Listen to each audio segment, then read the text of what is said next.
Do'konlar qanchalik premium bo'lsa, shuncha muomalasi past bo'ladi. Men bunga ishonmasdim toki o'zim boshimdan kechirmaguncha. Xullas, yaqinda sizlar bilan ikkita ko'ylak olgandik. Bu vaqtgacha videosi YouTube'ga ham chiqish kerak. Hozir aynan o'sha kuni bo'lgan hodisani aytib bermoqchiman. Xullas, do'konga kirdim, kerakli ko'ylakni tanlab, kiyib ham chiqdim. Shu vaqt qarasam, telefonimda 1% zaryad qolgan ekan. Biroq men kassir qizga aytibman, iltimos telefonimni zaryadga qo'ysak bo'ladimi? O'chib qolishi mumkin. Men esa aplatam paymidan edi dedim.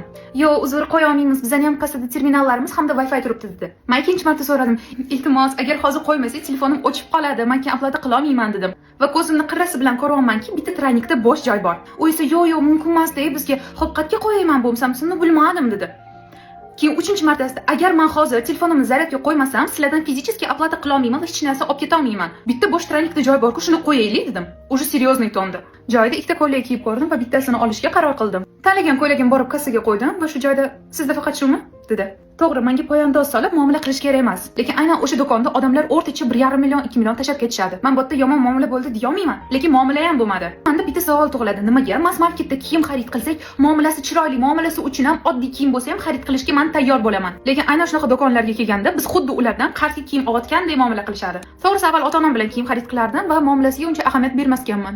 Oxiri nima bo'ldi deng? Men o'sha kuni bitta ko'ylagimni kiyib ketishim kerak edi va qarasam, bitta qiz parnoy dazmolda kiyimlarini dazmollayotgan ekan. Va уже oxirida ikkita ko'ylagim aplata qildim, keyin aytdim, "Iltimos, mana shu ko'ylakni bittasini dazmollab bera olasizmi?" dedim. "Uyda dazmol qilishga ulgurmayman, men kiyib ketishim kerak 2 soatdan keyin" dedim. To'g'risi bilmadim, men dazmolga javob bermayman, boshqa qiz javob beradi. Lekin bizga ham hozir vitrinaga qo'yishga kiyimlar ko'p dedi. Vaqtimiz yo'qmi, bormi, bilmayman dedi.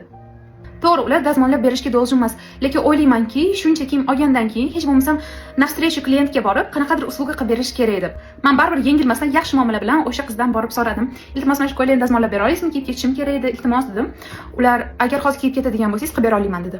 Keyin oxirida ikkita ko'ylakni ham paketga solayotganimizda, "Shubdan kiyib ketmaysizmi?" dedi. "Men yo'q, 1 soatdan keyin uyimdan kiyib ketaman, sochimni qilib" dedim. To'g'risi, men bu hodisani hech kimga gapirib bermoqchi emasdim. Lekin ko'ylak olgan kunim nima bo'lganini tushunmaganimda, ikkinchisi kuni men o'sha bliskimga hammaga emotsiyada aytib berdim. Masalan, men sabrli odamman. Men bunaqa narsalarga ko'z yumib, shunchaki esdan chiqarib yuborib, boshqa do'konga qadam bosmasligim mumkin. Lekin o'rtoqlarim esa "Nima sabr qilding? Tashlab chiqib ketish kerak edi. Blogingda gapir, hech bo'lmasam bu storiesni bliskiga emas, общий storiesga qo'ydi" deyishdi. Va men shu joyda biznes egalariga aytmoqchiman, iltimos, konsultant topayotganingizda yaxshisini topishga harakat qiling. Chunki aynan konsultant sizni sotuvlaringizga javob beradi. Menda u bir marta shunaqa hodisa bo'ldi, lekin menga o'xshagan nechta qizlar bor. Iltimos, ustki kiyim, ko'rinishga qarab baho bermang. Shu qiz bir kun sizdan olib ketmasa, boshqa kunisi kelib olib ketadi. Va meni yagona savolim bor. Nimaga mass market muomalasini zo'r qiladi-da?